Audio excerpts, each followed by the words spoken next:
إن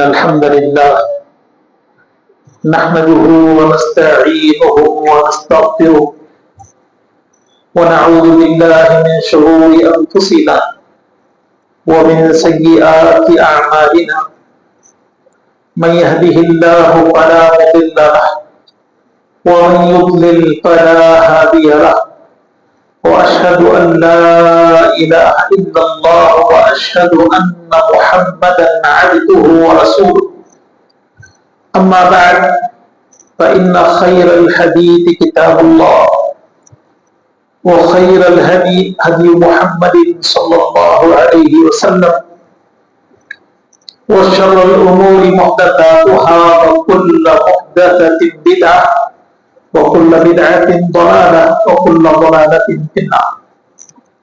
أعوذ بالله من الشيطان الرجيم. بسم الله الرحمن الرحيم. يا أيها الذين آمنوا اتقوا الله حق تقاته ولا تموتن إلا وأنتم مسلمون. محترم حضرات، انبیاء علیہ السلام کے واقعات اور ان کی سیرتوں سے متعلق گفتگو چل رہی تھی. اللہ کے نبی صلی اللہ علیہ وسلم کا تذکرہ اور آپ علیہ السلام کی سیرت پر ہم تراویح کے بعد گفتگو انشاءاللہ کریں گے. اس وقت مختصر سی بات میں آپ کے سامنے کر رہا ہوں. قرآن کریم میں اللہ رب العالمین نے ایک بستی والوں کا ذکر کیا اور اصحاب الرس کا ذکر.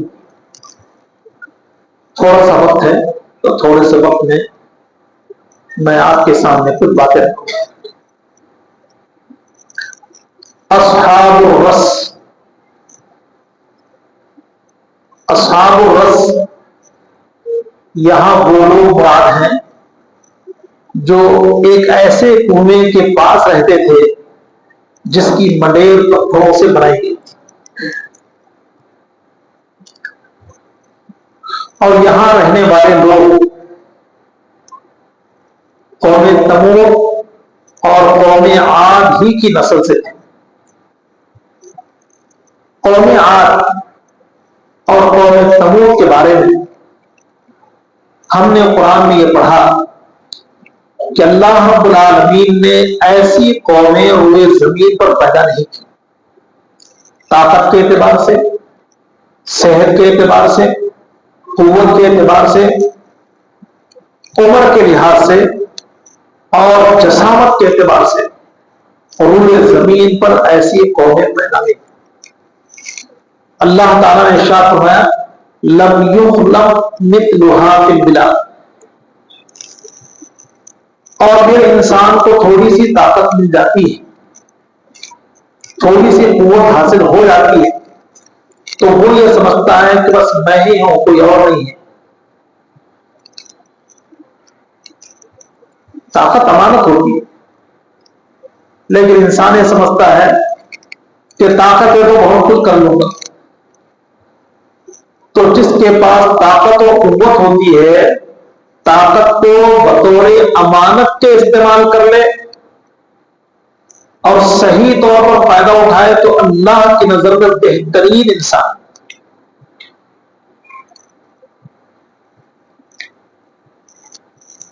پیارے نبی صلی اللہ علیہ وسلم نے ارشاد فرمایا اللہ تعالی کے نزدیک طاقتور مومن کمزور مومن کے مقابلے میں بہتر ہے اور پسندیدہ ہے.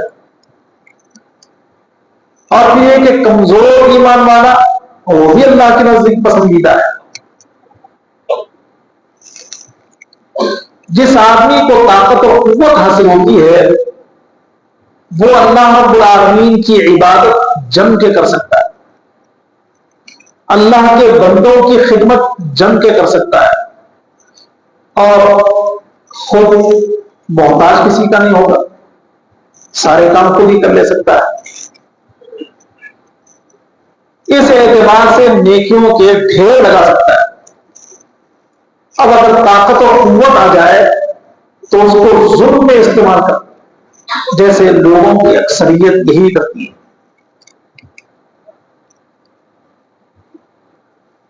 جس کو اللہ نے تھوڑے بازو دیے تو کپڑے نکال کے گھومتا ہے, تھوڑا سا اکڑ کے چلنے کی کوشش کرتا ہے, دکھانا چاہتا ہے کہ کیا قوت ہے, کیا طاقت ہے. حالانکہ انسان کے بساط کی بات نہیں ہے کہ کسی کو زیر کر سکے. پیارے نبی صلی اللہ علیہ وسلم نے بیان فرمایا, دشمن سے ملاقات کی آرزو ہو, آدمی کتنا ہی بہادر ہو, پیارے نبی نے بیان فرمایا کہ دشمن سے دو دو ہاتھ کرنے کی توقع نہیں رکھنا چاہیے. کیوں؟ اللہ نے اس کو بھی اثر دیا ہے. تمہاری کمزور جگہ کو مان سکتا ہے, ایک ہی مارنا تو چت ہو سکتے, اور ایسا ہوتا ہے. دنیا کے اندر بڑے بڑے پہلوانوں کو بات کمزور غلام مار دیتے ہیں, یا تو پھر چھوٹے بچے مار دیتے. لیکن قوم عاد و ثمود نے طاقت اور قوت کے خرہ میں یہ کہنا شروع کیا, من اشد منا قوہ, ہم سے زیادہ کس کے پاس طاقت ہے؟ اللہ رب العالمین نے جواب دیا, جس نے ان کو پیدا کیا وہ اس سے زیادہ طاقتور. کتنا پیارا جواب دیا, جس نے ان کو پیدا کیا وہ ان سے کہیں زیادہ طاقتور ہے.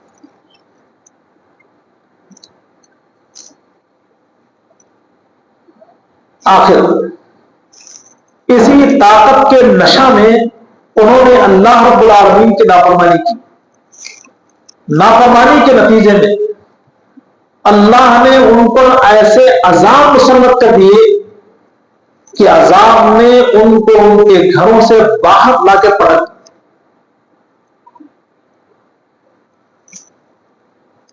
کوئی نہیں بچا.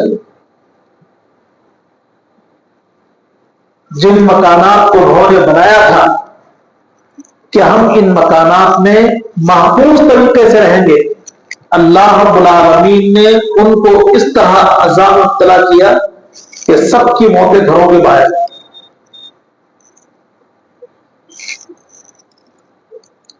کأنہم اعجاز نخل خاویہ, جب وقت آیا تو اللہ رب العالمین نے ایسے پڑھ دیا کہ ایسا لگتا تھا کھجور کے درخت کے تنے ہیں جو زمین سے اکھاڑ کر پھینک دیے.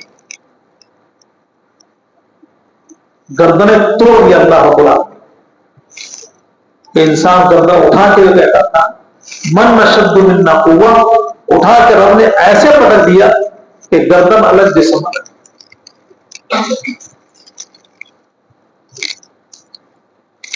تو قوم عاد و ثمود کے بعد یا ان کی نسلوں ہی میں سے کچھ لوگ ایسے تھے جو ایک کنویں کے پاس رہتے تھے.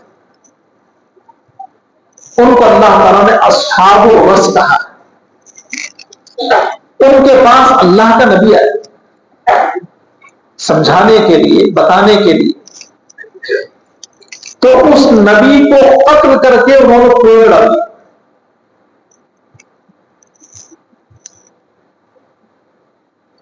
اور کہا جاتا ہے کہ اس زمانے میں ایک بادشاہ تھا جو ان لوگوں کو حکومت کرتا تھا. وہ نیک تھا, انصاف پسند تھا. اس کی موت کا وقت آیا, مر گیا. موت کے بعد شیطان نے اس کا روح تھا اور لوگوں سے کہا کہ میں وہی بادشاہ ہوں, میں مرنے والا نہیں ہوں,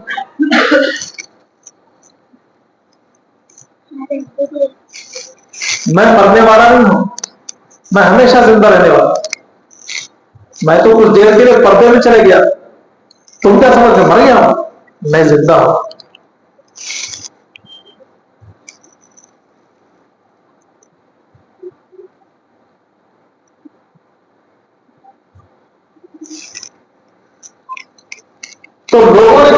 ارے واقعی یہ نیک آدمی تھا، یہ بڑا نہیں ہوگا، زندہ ہی تھا وہ.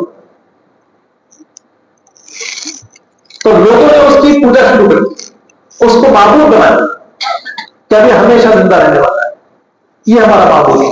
حقیقت یہ تھی کہ شیطان اس کے روح کا ہے.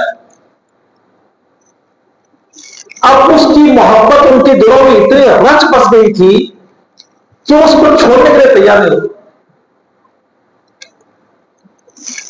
جیسے قوم نوح کے لوگوں نے کہا تھا ہم اللہ کو چھوڑ سکتے ہیں، ود کو، سوا کو، یغوث کو، یعوق کو، نصر کو چھوڑ نہیں سکتے.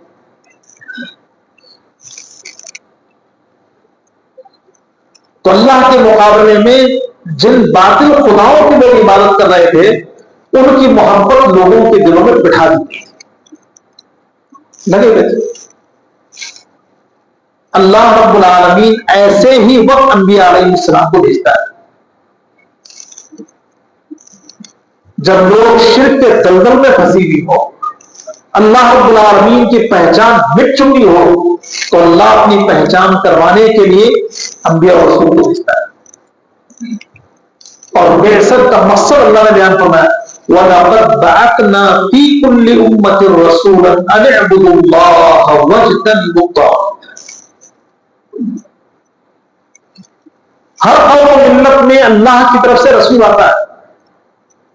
رسول کا کام کیا ہے؟ اللہ کی عبادت کی دعوت دے اور طاغوت کی عبادت سے بچے اور بچائے. طاغوت کون ہے؟ ابلیس طاغوت ہے جو اللہ کے مقابلے میں اپنی عبادت کی دعوت دیتا ہے. اس کی شکلیں مختلف ہیں. وہ چاہتا ہے کہ لوگ اللہ کی عبادت نہ کریں بلکہ میری عبادت کریں. اور اللہ نے انسان سے وعدہ لیا ہے کہ شیطان کی عبادت نہیں کر. شیطان کو اپنا معبود بناؤ گے وہ جہنم میں لے جائے گا. قیامت کے دن اللہ رب العالمین کہے گا وَامْتَازُوا الْيَوْمَ أَيُّهَا الْمُجْرِمُونَ أَلَمْ أَعْهَدْ إِلَيْكُمْ يَا بَنِي آدَمَ أَلَّا تَعْبُدُوا الشَّيْطَانَ. قیامت کے دن اللہ تعالیٰ مشرکوں اور موحدوں کو الگ الگ کر دے گا. کہے گا الگ ہو جاؤ. آئے بنی آدم کیا میں نے تم سے یہ عہد نہیں لیا تھا کہ شیطان کی عبادت نہیں کرتی؟ تو شیطان سب سے بڑا طاغوت ہے. کاہن یہ بھی طاغوت ہے جو مستقبل کی خبریں لوگوں کو دیتا ہے. اللہ کے مقابلے میں جس کی عبادت کی جائے وہ سارے کے سارے طاغوت ہیں. اللہ اور اس کے رسول کی اطاعت میں جو رکاوٹ بن جاتا ہے وہ بھی طاغوت ہے. اور امور عبادت کو اپنے لیے خاص کر لے یا امور عبادت اس کے لیے بجا لائے جائیں تو خوش ہو جائے. کوئی آدمی ادب سے اس کے سامنے کھڑا ہو رہا تو خوش ہو جائے چلو میری عزت کرے. تم خوش ہو رہے اللہ تم سے ناراض ہوگا. ایک کام جو میرے لیے کیا جانا ہے تمہارے لیے کیا جانا. تو اللہ رب العالمین ہر قوم اور ملت میں اپنا رسول بھیجتا ہے ان اعبدوا اللہ واجتنبوا الطاغوت. اور ہر نبی کا آوازہ کیا رہا یا قوم اعبدوا اللہ ما لکم من الہ غیرہ. اے میری قوم کے لوگ اللہ کی عبادت کرو اس کے علاوہ تمہارا کوئی معبود نہیں. اب دیکھیے کتنا نازک اور کٹھن مرحلہ ہے. جہاں لوگوں کی محبتیں باطل خداؤں کے لیے ہوں وہاں اللہ رب العالمین کی دعوت دے دی جائے تو کیا کچھ ہوتا ہے. پہلے زمانوں میں جو ہوتا رہا آج بھی ہوتا ہے. تو انبیاء علیہ السلام اپنی جان کو ہتھیلی میں لے کر اللہ کے پیغام کو پہنچاتے ہیں. تو کہا گیا کہ اصحاب الرس ان کے پاس اللہ کا رسول ہے اور اس رسول نے یہ کہا کہ جس کی تم عبادت کر رہے ہو وہ تو مر گیا. اور یہ جس کی تم عبادت یہ شیطان ہے، اس کی عبادت مت کرو۔ اب اس کی محبت کے مقابلے میں رسول کی دعوت نزاع کا باعث ہے، جھگڑے کا باعث ہے۔ باطل خدا کی محبت میں رسول کی تکبیر کی گئی، رسول کو جھٹلایا گیا، صرف جھٹلایا ہی نہیں گیا بلکہ راستے سے ہٹا دیا گیا، قتل کر کے اسی کنویں میں ڈال دیا۔ کہا جاتا ہے کہ وہ کنواں اتنا بہترین کنواں تھا کہ اسی کنویں سے وہ سیراب ہو گئے، ان کی کھیتیاں اسی کنویں سے سیراب ہوتی تھی، خوشحالی تھی۔ لیکن جب رسول کے ساتھ انہوں نے یہ سلوک کیا تو اللہ نے اسی کنویں کا پانی خشک کر دیا۔ نتیجہ موت، خیساری، پریشانی اور آزمائش۔ وَجَعَلْنَا مِنَ الْمَاءِ كُلَّ شَيْءٍ حَيٍّ، اللہ نے پانی سے ہر چیز کو زندگی رکھا ہے۔